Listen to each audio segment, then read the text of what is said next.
안녕하십니까? 송영대입니다. 인류는 고대로부터 하느님을 찾아왔고 각 민족마다 문화권마다 각기 다른 언어로 하느님을 불러왔습니다. 특히 우리 민족은 1만 년의 장구한 역사 속에서 우주의 통치자 하느님을 가장 먼저 알고 불러온 민족이었습니다. 상제란 윗상자 하느님 제자로 천상의 지존무상하신 우주의 통치자 하느님이란 뜻입니다. 우리 역사 문화를 살펴보면 상제님을 모시는 문화가 있는데 대표적인 사례가 천제 문화입니다. 강화도 마리산에 제천단으로 참성단이 있습니다.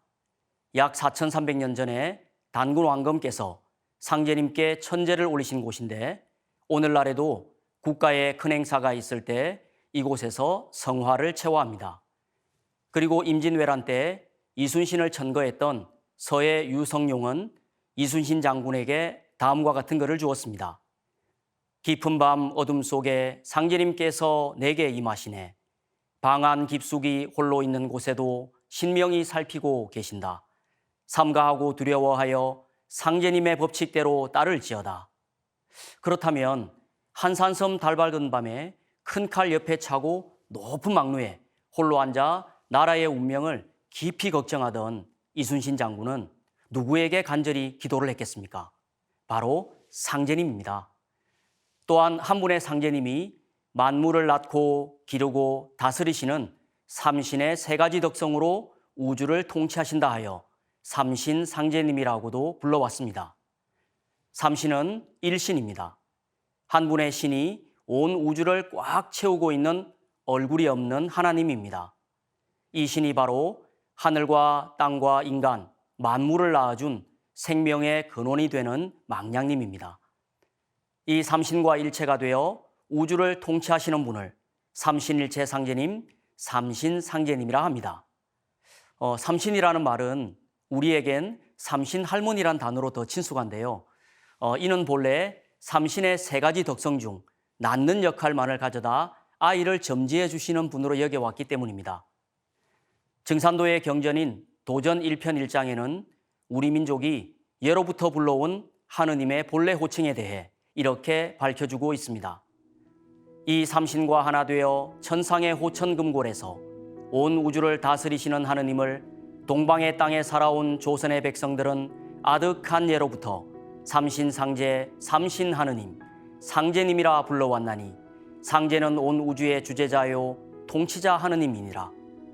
동방의 조선은 본래 신교의 종주국으로 상제님과 천지신명을 함께 받들어 온 인류 제사문화의 본고향이니라.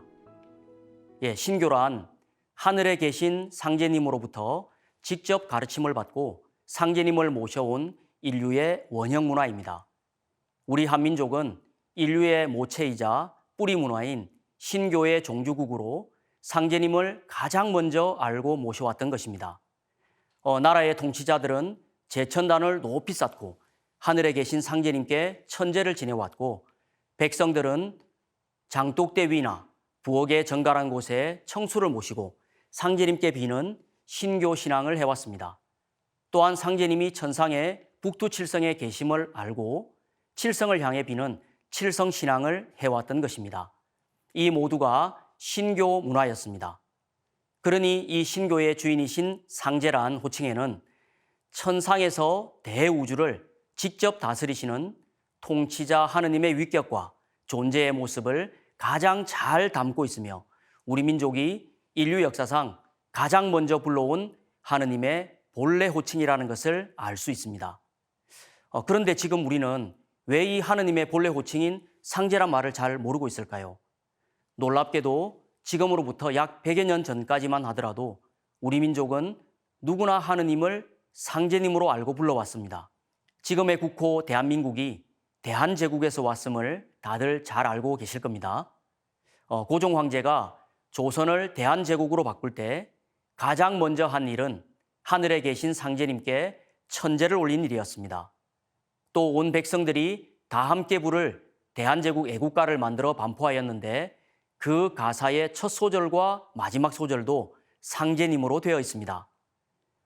천주시리를 쓴 서양의 선교사 마테오 루치 신부님도 중국에 와서 보니 이미 중국에선 천주를 상제로 불러왔다는 것을 알고 자기 나라에서 부르는 천주는 상제와 같은 말이다 라고 표현을 하였습니다. 그런데 우리는 우주의 참 하느님을 상제님이라 불러왔지만 그동안 각 민족이나 종교 문화권에서는 천주님, 절대자, 신, 미륵불, 여호와 등 서로 다르게 불러왔습니다. 그럼 이분들은 각각 다른 분들일까요? 하느님은 우주의 주인으로서 나라마다 문화권마다 언어만 다르게 표현을 해왔을 뿐 동일한 한 분이십니다. 한 나라의 왕이나 대통령이 둘이 있다고 생각해 보십시오. 어떻게 될까요? 더 혼란만 야기될 것입니다.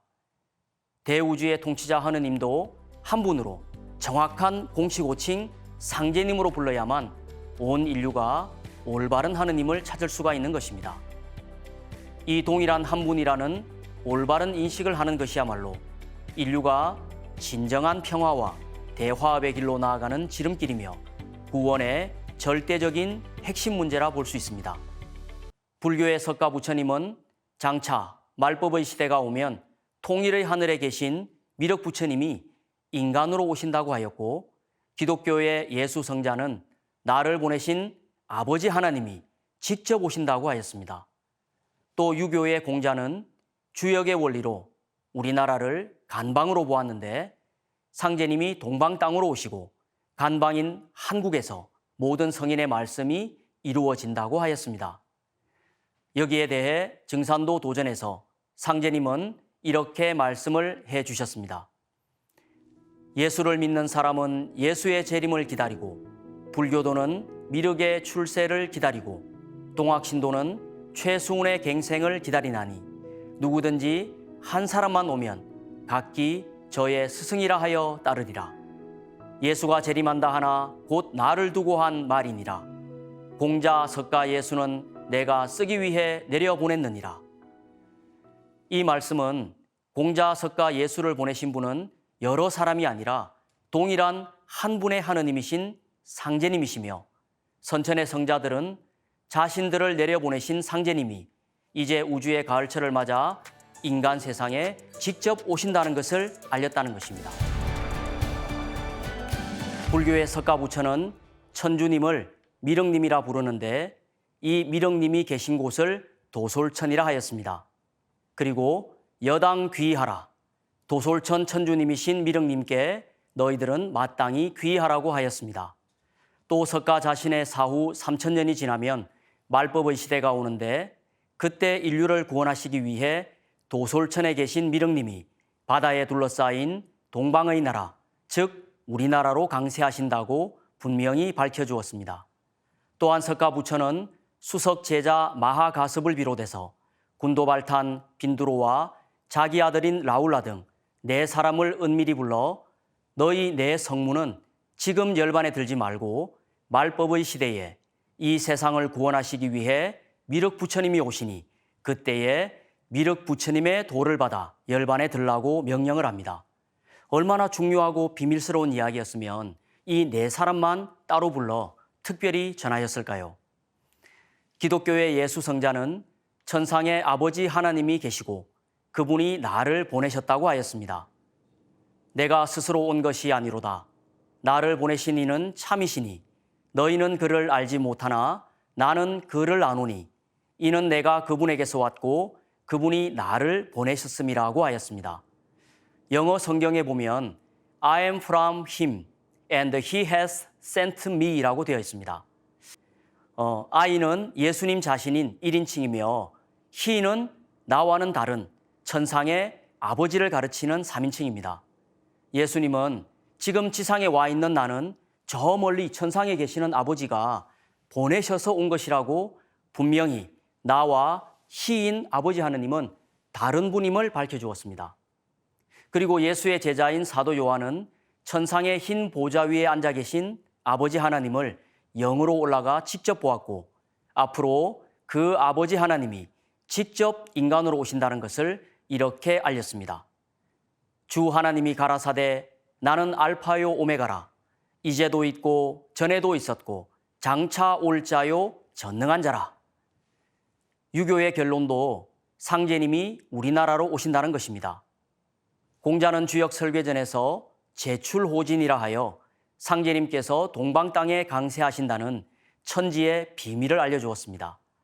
또 가는 동북지 괴야니 만물지 소성종이 소성시야일세 고로할 성은 호간이라.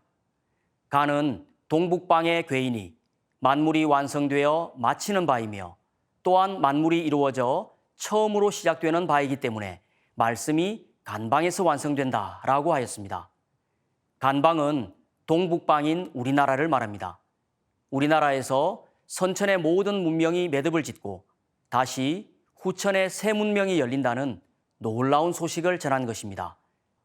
그럼 상제님은 왜 이 세상에 오셨을까요? 그동안 선천, 봄, 여름 세상은 인류를 성장, 발전시켜 왔지만 다른 이면에는 상극의 이치로 인해 희생이나 억울함, 슬픔과 고통 속에 너무나도 큰 원과 한을 맺을 수밖에 없었습니다. 상제님은 선천 역사 속에 쌓이고 맺힌 인간과 신명들의 원과 한이 너무 커서 이제 폭발할 지경까지 왔다고 진단을 내리셨습니다. 인류가 지금까지 살아온 선천 세상은 상극의 운입니다. 여기서 상극이란 문자적으로 서로 상, 이길 극으로서 서로 극한다, 제어한다, 대립한다는 뜻입니다.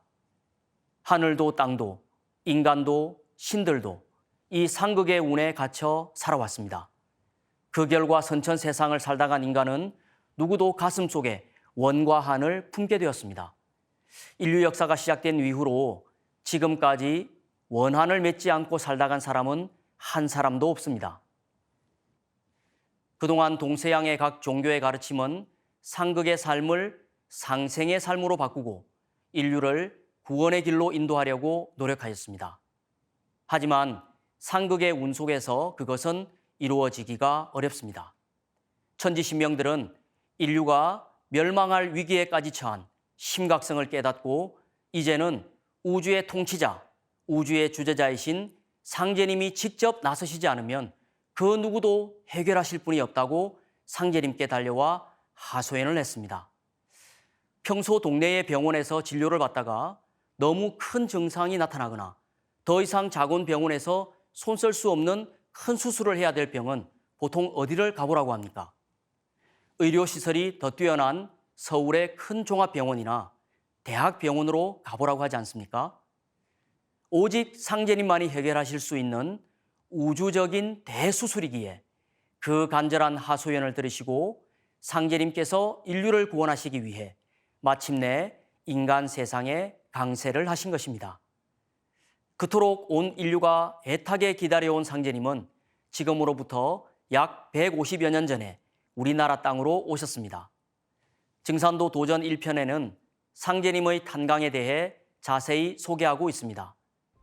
상제님께서 하늘의 모든 신성과 불타와 보살들의 간곡한 기도와 하소연을 들으시고 새 우주를 열어 도탄에 빠진 인간과 신명을 건지시기 위해 새 역사의 태양이 떠오르는 동방 땅에 강세하시니 환기 9070년, 배달국 신시계천 5769년, 단군기원 4204년, 조선 고종 8년, 신민년 음력 9월 19일 자시에 전라도 고부군 우덕면 갱망리에서 탄강하시니라.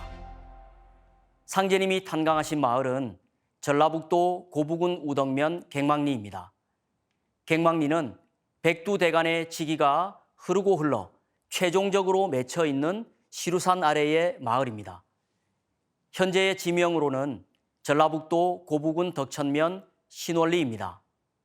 갱망리란 예로부터 하늘의 주를 기다리는 마을이라는 뜻으로 원래 선망리로 불렸는데 이것이 나중에 손바래기로 불리게 되었다고 합니다. 상제님의 존성은 강시요, 성휘는 일자 순자요, 아명은 학자 봉자요, 자는 사자 옥자요, 도호는 증산이시니 천지공사를 행하시어 우주의 무극 대운을 여신 무극 상제신이라. 상제님의 성은 강시이며 성휘는 일자 순자요, 존호는 시루증 외산, 증산이십니다. 그래서 인간으로 오신 상제님을 정산상제님이라 부릅니다. 존호 정산의 정은 시루 정자로, 시루는 종교, 과학, 철학 등 선천 문명의 모든 진액을 모아 푹 익혀서 통일, 성숙시키는 상제님의 강세 목적을 잘 담고 있습니다. 상제님은 세상에서 가장 큰 그릇이 시루라고 하셨습니다.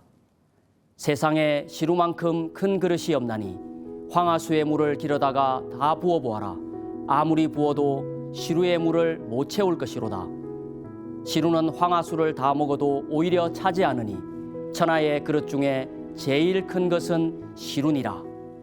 한마디로 상제님의 도는 선천 그 어떤 것보다 크고 넓으며 모든 것을 다 포용하고 담을 수 있는 당신님의 우주적인 가장 큰 진리라는 말씀입니다.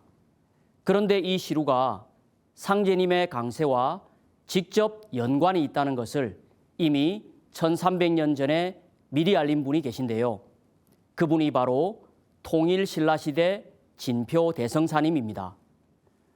진표대성사님은 불교 역사상 도솔천의 천주이신 미륵부처님을 직접 친견한 유일한 구도자로서 미륵불의 한반도 강세를 약속받고 우리나라의 미륵신앙을 대중화시킨 분입니다.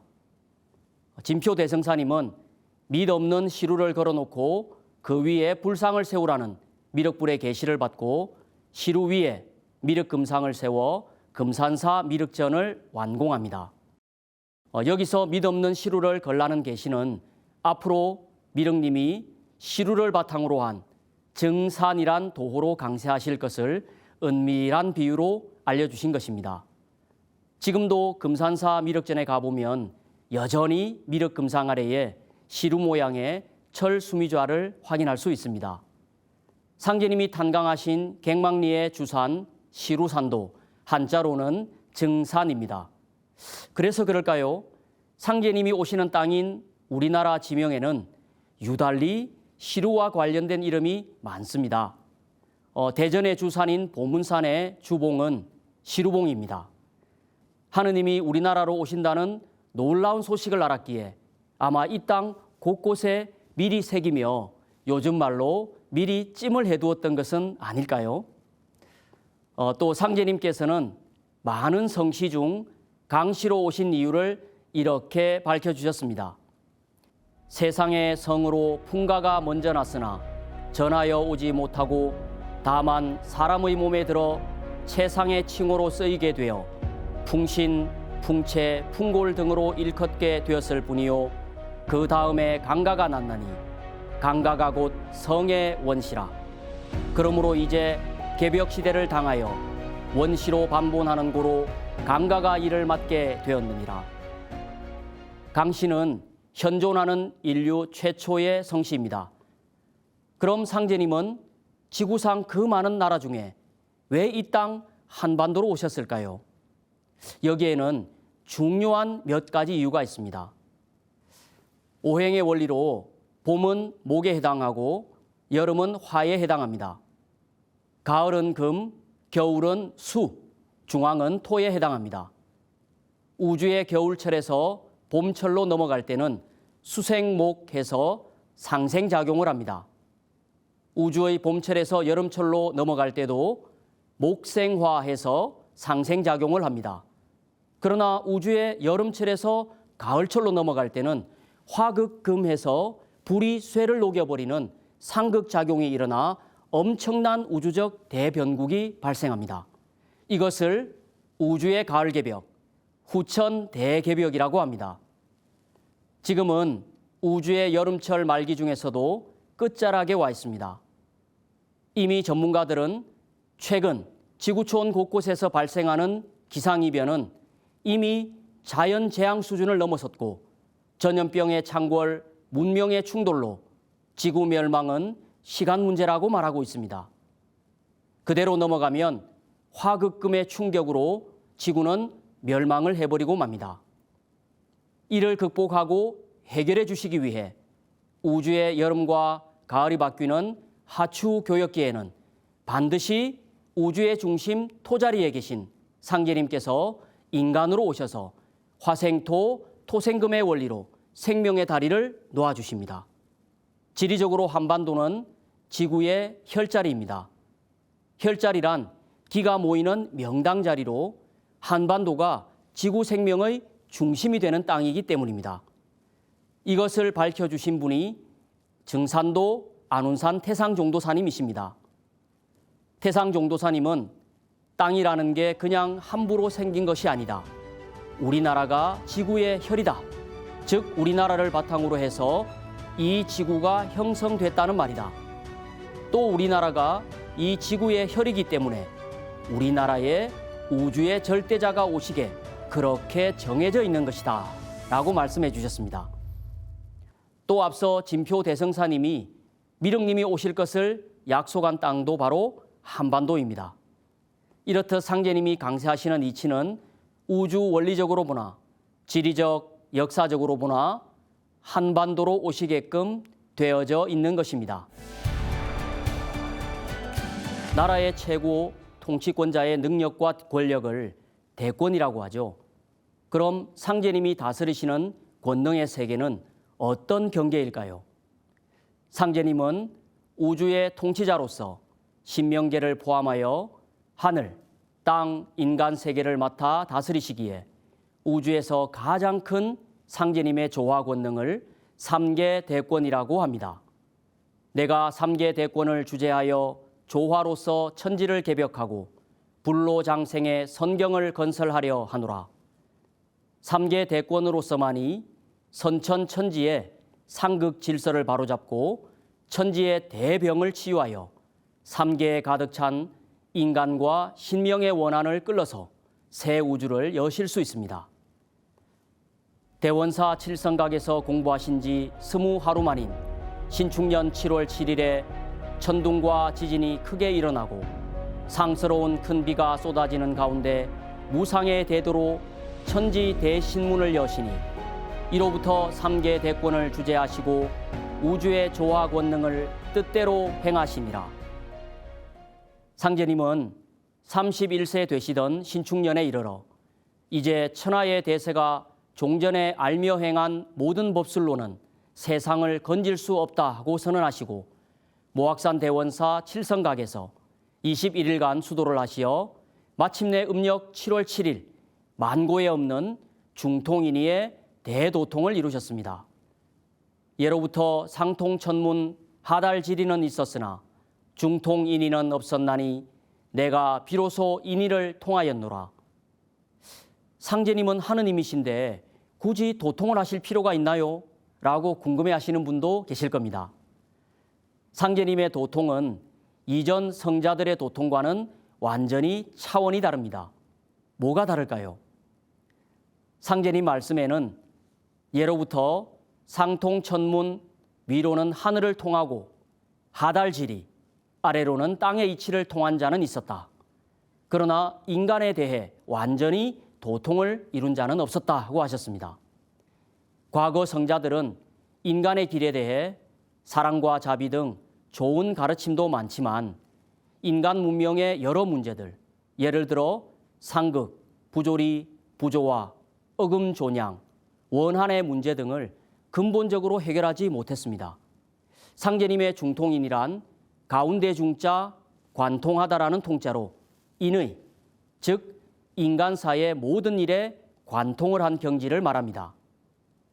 상제님은 중통인의의 도통문을 여시고 내가 이제 새 우주를 개벽한다고 선포하셨습니다. 하늘과 땅의 질서를 뜯어고쳐서 곧 자연개벽, 우주개벽으로 인간 문명의 틀을 바꾼다는 말씀입니다. 천지공사에 수종들며 상제님의 말씀과 권능, 행적, 기적을 증언한 주요 성도들은 60명이 넘습니다. 상제님이 행하신 기행 이적과 권능을 누구보다도 많이 체험한 이는 수석 성도인 김형렬 성도입니다. 원래 하느님 뵙기를 늘 열망했었는데 상제님께서 어느 날 김형렬 성도를 데리고 천상 옥경대로 올라가셔서 만조백관에게 호령하시는 당신님의 모습을 직접 보여주십니다. 이 광경을 본 김영열 성도는 상제님이 바로 인간으로 오신 인존 천주님이 틀림없다고 생각하게 됩니다. 상제님이 보여주신 조화 권능은 도전을 보면 너무나도 많이 알 수 있습니다. 한 번은 상제님께서 구릿골에 계실 때 성도들에게 이제는 판이 크고 일이 복잡하여 가는 해와 달을 멈추게 하는 권능이 아니면 능히 바로잡을 수 없느니라고 말씀하셨습니다. 마침 이때 아침 해가 제비산 봉우리에 솟아오르고 있었습니다. 상제님께서 해를 향하여 손으로 3번 누르시며 가지 마라 하시고 담뱃대에 담배를 3번 갈아 천천히 빨아들이시자 문득 해가 멈추어 더 이상 솟아오르지 못하였습니다. 한참 후에 상제님께서 세론이 소동할까 염려되니 오래 하지는 못하리라 하시고 담뱃대를 뜨시며 가라 하고 명하시자 해가 문득 몇 길을 솟아올랐습니다. 이 광경을 지켜보던 한 성도가 크게 놀라며 해가 상제님의 명을 받고 멈추다가 그 명을 기다려서 가니 어찌된 영문입니까? 하고 여쭈자 상제님께서는 이를 보고 너희들의 신심을 돈독히 하라. 해와 달이 나의 명에 의하여 운행하느니라 라고 말씀하셨습니다. 이것을 두 눈으로 직접 본 당시의 상제님 성도들은 얼마나 놀라웠을까요? 정말 눈으로 이 광경을 지켜본다면 충격 그 자체일 겁니다. 가는 해를 멈추신 권능 외에도 당시 천영으로 불리던 문둥병자를 깨끗이 낫게 하시어 새 사람으로 만들어주신 일, 죽은 자를 살려주신 일 등 도전을 보면 상제님의 무수한 조화 권능을 확인할 수 있습니다. 그럼 상제님은 구체적으로 3개 대권의 조화 권능으로 무슨 일을 하셨을까요? 상제님은 인간의 모든 문제의 근본 원인인 하늘과 땅이 병들었다고 진단하시고 이 우주를 새롭게 리모델링하는 우주적 대공사를 보셨습니다. 그것을 천지공사라고 합니다. 상제님이 3개 우주를 어떻게 새롭게 뜯어 고치셨는지는 천지공사 편에서 좀 더 자세히 알아보겠습니다. 감사합니다.